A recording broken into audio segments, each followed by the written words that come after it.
আমিরাত প্রবাসীর জন্য সতর্কবার্তা। সর্বপ্রথম সিপা সাফা বিল্ডিং এর আশেপাশে পার্কিং এ দেখবেন বারকোড আছে না, বারকোড লাগাই থাকে।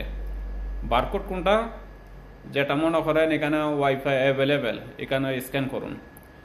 এখন কিছু স্ক্যামার বার হইছে, বারকোড নিয়ে বারুইয়া সিপা সাফা বিল্ডিং এর আশেপাশে এগুলা লাগাই রাখে দিয়া বলতে ওয়াইফাই অ্যাভেলেবেল। এখন আপনি স্ক্যান করলেন, স্ক্যান করার সাথে সাথে আপনার মোবাইলের যা কিছু আছে সব তাদের আন্ডারে চলে যাবে। আপনার ব্যাংক অ্যাকাউন্ট থেকে ধরে মোবাইলের যাবতীয় যতগুলো সেক্টরের যতগুলো জিনিস আছে সব চলে যাবে তার আন্ডারে।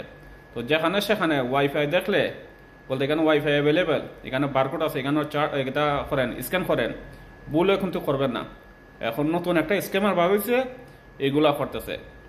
অনেক সময় দেখবেন পে পার্কিং এর সময় ওয়াতে নিজের পকেট থেকে ক্যাশ টাকা ডাইলে কয়েন ডাইলে আপনার টিকিট নেন, আর নাইলে মোবাইলে এসএমএস দিয়ে করবেন।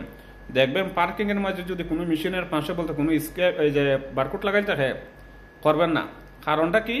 কিছু স্ক্যামার আছে ওই বারকোডের উপরে, জেনুইন যে বারকোডটা আছে এইটার উপরে তারা একটা বারকোড আছে না, এইটা বসাই রাখে লেজগাই দেয়া, আড়াই দেওয়া বসাই রাখে। এখন যে কেউ মনে করেন এখন অনলাইনের মাধ্যমে এটি স্ক্যান করে সম্পূর্ণ ডাটা আছে না তাদের আন্ডারে চলে যায়। এগুলার থেকে সাবধান যারা আমিরাতে এখন বর্তমান বসবাস করেন, আমার বাংলাদেশি ভাই বাদার সবাইকে একটু সতর্ক থাকার অনুরোধ করছি, আর এগুলার থেকে বিরত থাকুন। ওয়াইফাই অ্যাভেলেবেল, ফ্রি ওয়াইফাই চালানোর দরকার নাই, 2 টাকা খরচা করে এমবি চালান, এটা খুব ভালো। লাইফটা সেফটি থাকবো। সালাম আলাইকুম।